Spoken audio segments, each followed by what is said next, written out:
Hello everyone, topic start करने के पहले एक छोटा सा इंस्ट्रक्शन। एसएससी जेई के लिए बेस्ट बुक्स और टेस्ट सीरीज का लिंक मैंने डिस्क्रिप्शन में दे दिया है, प्लीज़ चेक इट। अब हम टॉपिक स्टार्ट करते हैं। फ्रेंड्स, इस वीडियो सेशन में हम बात करने वाले हैं एफिशिएंसी ऑफ डीसी मशीन। तो हम लोग लॉस ऑलरेडी डिस्कस कर चुके हैं और उसी के बेसिस पे क्या क्या लॉसेस होते हैं और एफिशिएंसी क्या होगी एक डीसी मशीन के लिए। यहाँ पर डीसी मशीन मतलब बोथ जनरेटर एंड मोटर की मैं बात करूँगी, अलग अलग क्या इनपुट होता है, क्या आउटपुट होता है और क्या क्या लॉसेस होते हैं, ऑलरेडी डिस्कस कर चुके हैं हम। तो इस पे क्या क्या क्वेश्चन आते हैं वो हम देखेंगे, किस तरीके का क्वेश्चन पूछा जाता है। तो देखिए, ये मेंस पॉइंट ऑफ व्यू के लिए थ्योरी बहुत ज़्यादा इंपॉर्टेंट होता है, क्योंकि उसमें आपको न्यूमेरिकल पूछा जाता है कि calculate the efficiency of a DC generator या फिर calculate the efficiency of DC motor. उस केस में आपको ये समझना बहुत इंपॉर्टेंट है। और अगर प्री के लिए देने जा रहे हैं आप एग्जामिनेशन, तो मैं आपको बताऊंगी कि क्या इंपॉर्टेंट है, वो आप स्टार मार्क कर लीजिएगा, सिर्फ उतना पढ़ के जाइएगा, आपके लिए सफिशिएंट होगा। तो आइए हम एक एक करके बात करते हैं एफिशिएंसी ऑफ डीसी मशीन। अगर मैं जनरल सेंस में डिफाइन करूं फ्रेंड्स, देखिए एफिशिएंसी तो हम इससे डिनोट करते हैं is equal to output power upon input power, हमारा एफिशिएंसी का डेफिनेशन है। तो मैं बोल सकती हूँ it is the ratio of output power upon input power, यानी कि आप इनपुट कितना दे रहे हैं और आपका आउटपुट कितना आ रहा है। अगर आप दोनों को डिवाइड करेंगे तो आपको पता चलेगा एफिशिएंसी कितनी है। फॉर एग्जाम्पल, अगर आपको एग्जाम फाइट करने जा रहे हैं, आपने कितना इनपुट दिया है खुद का, आपकी कितनी मेहनत लगी है और आपका आउटपुट क्या आया हुआ है, वो आपके एफिशिएंसी बताएगी। या फिर अगर आप कुछ काम कर रहे हैं तो कितने घंटे आप दे रहे हैं इनपुट और उसका आउटपुट आपको कितना मिल रहा है, वो आपकी एफिशिएंसी बताएगी। सिमिलरली, अगर आप कोई मशीन यूज़ कर रहे हैं या फिर मशीन को चला रहे हैं, उसमें कुछ इनपुट पावर दे रहे हैं और आउटपुट आपको कुछ अचीव हो रहा है, जब आप उसका रेशियो निकालेंगे तब आपको मिलेगा कि उसका एफिशिएंसी मशीन का क्या होता है। जनरेटर या फिर मोटर कुछ भी हो सकता है, मशीन मतलब दोनों का कंपैरिजन, दोनों ही मैं डील कर रही हूँ। इसको हम 100%, अगर मान लीजिए ये 100% होता है सपोज, इसका मतलब क्या है कि हमारा P input is equal to P output होगा। इसका ये मतलब है, क्योंकि देखिए जब आप क्या करेंगे, दोनों को डिवाइड करेंगे और अगर आपका 100% आ रहा है यानी कि फुल एफिशिएंसी दे रहा है, 100% एफिशिएंसी दे रहा है, यानी कि मैं बोल सकती हूँ यहाँ पर हमारा लॉसेस ज़ीरो है।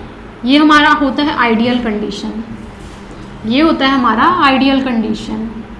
लेकिन एक्चुअल क्या होता है, आइडियली कुछ भी नहीं होता है, हाइपोथेटिकल कंडीशन होती है ये, क्योंकि 100% एफिशिएंसी पॉसिबल नहीं होता है प्रैक्टिकल कंडीशन में। प्रैक्टिकली कुछ ना कुछ कम आता है, या तो 97% आएगा या 98.5, कुछ भी मतलब वैल्यू आती है, 100% तो नहीं आती है। इसीलिए हम बोल सकते हैं कि एफिशिएंसी निकालने की ज़रूरत पड़ती है हमें, अदरवाइज हमेशा अगर 100% आएगा तो एफिशिएंसी कैलकुलेट करने की रिक्वायरमेंट नहीं होगी आप लोगों को। तो कैलकुलेट करिए। देखिए यहाँ पर लॉस कुछ कंसिडर होता है, ज़ीरो नहीं होता है लॉस। फ्रिक्शन विंडेज लॉसेस होते हैं मशीन में, स्ट्रे लॉसेस होता है, कॉपर लॉस होता है, आयरन लॉस होता है। तो वो सब चीज़ को आपको कंसिडर करना होता है मशीन में, तभी आप फाइंड आउट कर सकते हैं कि what is the efficiency of a DC generator और डीसी मोटर। तो ये आप नोट करिएगा, अगर आपको जनरल सेंस में कोई पूछता है तो आप बताएंगे it is the ratio of output to the input power and for 100% efficient efficiency will be 100%, which is not possible. तो लॉसेस ज़ीरो होते हैं। इतना अगर आप नोट कर लिए हैं, तब हम एक एक करके बात करते हैं जनरेटर के लिए क्या होता है एंड मोटर के लिए क्या होता है। तो फर्स्ट आप हेडिंग डालिएगा, efficiency of a DC generator.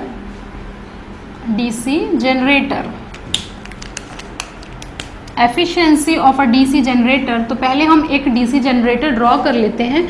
यहाँ पर मैं ले रही हूँ एक डीसी शंट मोटर, कुछ भी ले सकते हैं आप, ये आपका रिप्रेजेंटेशन का तरीका होगा कि आप क्या लेना चाहेंगे। मैं यहाँ पर डीसी शंट मोटर ले ली हूँ,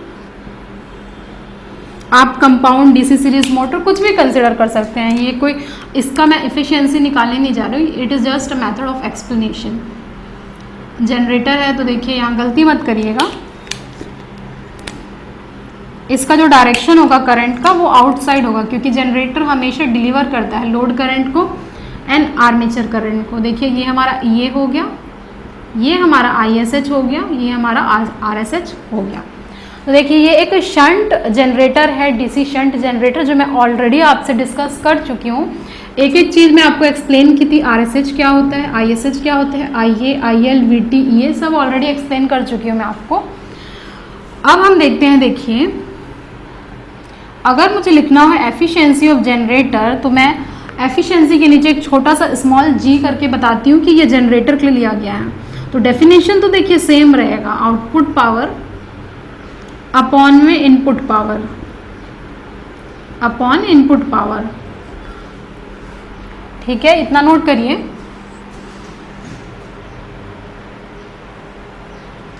उसके बाद आप देखिए इनपुट पावर, एक इक्वेशन हमने देखा था, input power is equal to output plus losses होता है, आउटपुट प्लस लॉसेस होता है। अब देखिए इस केस में हमारा आउटपुट क्या हो जाएगा, तो देखिए ये डिलीवर कर रहा है, लोड करंट बाहर की तरफ है, तो मैं बोल सकती हूँ for a generator P out is equal to V T into I L. देखिए इसको, क्योंकि बच्चे लोगों को थोड़ा सा इसमें कन्फ्यूजन हो जाता है स्टूडेंट्स को कि इनपुट और आउटपुट क्या होगा, इसीलिए मैं यहाँ आपके लिए लिख दी हूँ कि P output is equal to V T into I L होगा जनरेटर के लिए। अब देखिए उस इक्वेशन में आप पुट कर सकते हैं इसको, efficiency of generator is equal to, तो देखिए पी आउट तो पहले ही था, इनपुट पावर की जगह मैं क्या बोल सकती हूँ, आउटपुट प्लस लॉसेस बोल सकती हूँ, तो ये हो जाएगा पी आउट प्लस लॉसेस। एक ये बन गया फॉर्मूला एफिशिएंसी के लिए। यानी कि अगर आपको आउटपुट पावर पता है, लॉसेस पता है, तो आप इजीली कैलकुलेट कर सकते हैं efficiency of a DC generator. और मैं क्या बोल सकती हूँ, देखिए efficiency of a generator is equal to, यहाँ से आप क्या करिए, यहाँ से पी आउट की वैल्यू निकालिए, तो P out is equal to P in minus losses, यही होगा। अब आप क्या कर दीजिए, उस आउटपुट पावर की जगह वैल्यू को पुट कर दीजिए, ये हो जाएगा P input minus losses divided by P input, which can also be written as, देखिए ये पी इन को इसके तरफ लेकर के जाइए और इस पी इन को इसके नीचे लेकर के आइए, तो ये 1 minus losses upon P in आपका निकल के आएगा एफिशिएंसी का फॉर्मूला, परसेंटेज। 100 से मल्टीप्लाई करेंगे तो परसेंटेज में कन्वर्ट हो जाएगा। तो ये सब देखिए ये डिफरेंट फार्मूला है जो आपको ध्यान में रखना है। जब आप न्यूमेरिकल सॉल्व करेंगे तो ये बहुत इंपॉर्टेंट हो जाता है आपको फॉर्मूला। तो देखिए P in is equal to P out plus losses, this is the first formula. Second one is the P out is equal to V T into I L, देखिए टर्मिनल आपको V T है और load current आपका outward direction में, तो हमारा power output generator के लिए V T into I L हो जाएगा। Third P out upon P out, input को आप पी आउट प्लस लॉसेस बोल सकते हैं, और क्या आप बोल सकते हैं, आप ये इक्वेशन भी कैलकुलेट कर सकते हैं। तो इतना सारा आपका फॉर्मूला हो गया efficiency of a DC generator. और अगर आपको कुछ गिवन है तो उसको आप यूज़ करके एफिशिएंसी निकाल सकते हैं। अब देखिए यहाँ पर हम जो लॉसेस का डिस्कशन किए हुए थे उसमें आपका क्या क्या लॉसेस इंक्लूड होगा, तो जैसा कि हम देखे थे कांस्टेंट लॉस आएगा, वेरिएबल लॉस आएगा और एक ब्रश लॉस आएगा। जो पीबी है वो हमारा ब्रश लॉस है। ये क्वेश्चन में आपको गिवन है। अगर आपको क्वेश्चन में गिवन नहीं होता है ब्रश लॉस तो आप इसको इग्नोर करके 0 ले सकते हैं। अदरवाइज आपको ये सब लॉस गिवन है, करंट गिवन रहेगा, रेजिस्टेंस गिवन रहेगा, आप निकाल सकते हैं। आई आर ए ड्रॉप निकाल सकते हैं, आई ए स्क्वायर आर ए लॉस निकाल सकते हैं। तो जब हम क्वेश्चन देखेंगे तब आपको और अच्छे से समझ में आएगा कि इस इक्वेशन की रिक्वायरमेंट क्या है। अभी मैं सिर्फ डेफिनेशन बता रही हूँ, इसको आप नोट करिए। ये हो गया हमारा efficiency of a DC generator. Next देखिए हेडिंग डालिएगा efficiency of a DC motor. Efficiency of a DC motor. तो पहले आप आइएगा हेडिंग में, हेडिंग आप लिख लीजिए efficiency of a DC motor. एक डीसी मोटर ड्रॉ कर लेते हैं, सेम शंट ड्रॉ कर लेते हैं। आप अपनी इच्छा अनुसार कोई भी ड्रॉ कर लीजिए, कोई दिक्कत नहीं है इसमें। ये मैंने ड्रॉ कर लिया DC shunt motor, direction mark कर लेते हैं। सो this is the terminal voltage VT, this would be the direction of load current IL, this is armature voltage EA, this is the armature current IA, this is the shunt current, this is the shunt resistance. तो ये हमारा हो गया एक DC shunt motor, DC shunt motor हो गया। देखिए efficiency का फॉर्मूला सब कुछ सेम रहेगा। देखिए एफिशिएंसी अब आप यहाँ लिखिए मोटर का, स्मॉल m अगर आपको दिख गया तो ये स्टैंड करता है मोटर के लिए, is equal to output power upon में इनपुट पावर। ठीक है, ये तो नॉर्मल सा डेफिनेशन है जो हर जगह एप्लीकेबल होता है, हर जगह एप्लीकेबल होता है। नेक्स्ट देखिए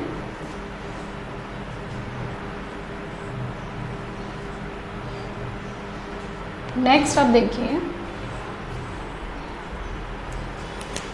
अगर ये मोटर है तो मोटर का इनपुट क्या होता है। देखिए मोटर का इनपुट हमेशा होता है इलेक्ट्रिकल, और मोटर है तो मोटर का आउटपुट क्या हो जाएगा, मोटर का आउटपुट होता है मैकेनिकल। मैकेनिकल आपको शाफ्ट में मिलने वाला है मैकेनिकल आउटपुट। तो इस केस में अगर मेरे को P in निकालना है तो P in कितना हो जाएगा। देखिए करंट क्या हो रहा है, करंट हम लोगों का एब्जॉर्ब हो रहा है, यानी कि डिलीवर नहीं हो रहा है। डिलीवर हमेशा जनरेटर करता है और ये हमारा डायरेक्शन अंदर की तरह है, ड्रॉ करता है। तो it will draw, the motor will draw the load current, load current को ड्रॉ करेगा।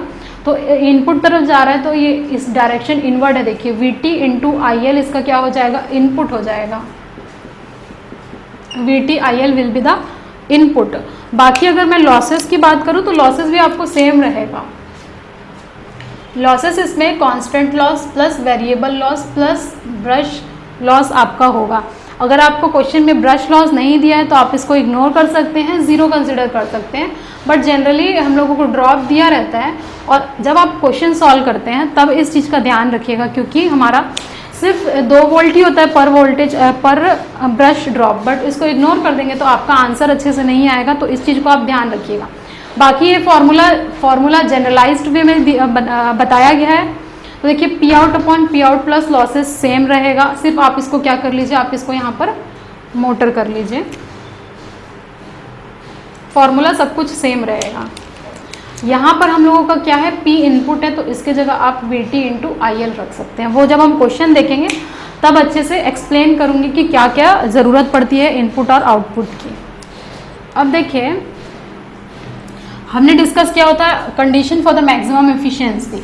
अगर आपसे क्वेश्चन पूछता है MCQs क्वेश्चन वनडे एग्जामिनेशन में, प्री के लिए अगर आता है आपको तो क्या पढ़ना है। देखिए प्री के लिए अगर आपको पूछता है क्वेश्चन तो इसमें से पूछता है कंडीशन फॉर मैक्सिमम एफिशिएंसी। इसको आप मार्क कर लीजिए ट्रिपल स्टार। न्यूमेरिकल भी आ सकता है, जो 1 नंबर का आता है, कंडीशन फॉर मैक्सिमम एफिशिएंसी। ये चीज़ हम ऑलरेडी डिराइव कर चुके हैं, बट यहाँ पर आप लिख लीजिए फिर से। तो देखिए मैक्सिमम एफिशिएंसी तभी होगा उस जनरेटर या मोटर का जब उसका वेरिएबल लॉस, जो हम ऑलरेडी डिस्कस कर चुके हैं, variable losses is equal to constant loss.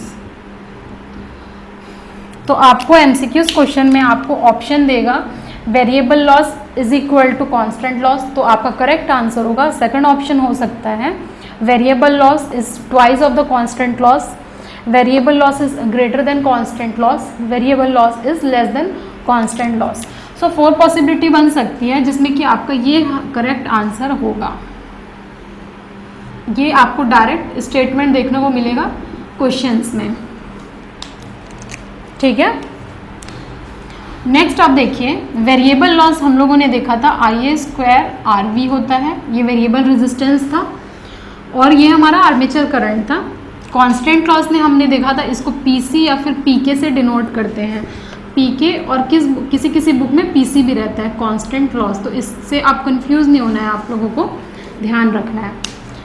अब यहाँ से देखिए IA square is equal to PK upon RV हो गया।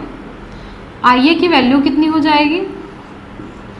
PK upon RV। So this is the final equation that you have to remember as this is very important, बहुत important है pre के लिए।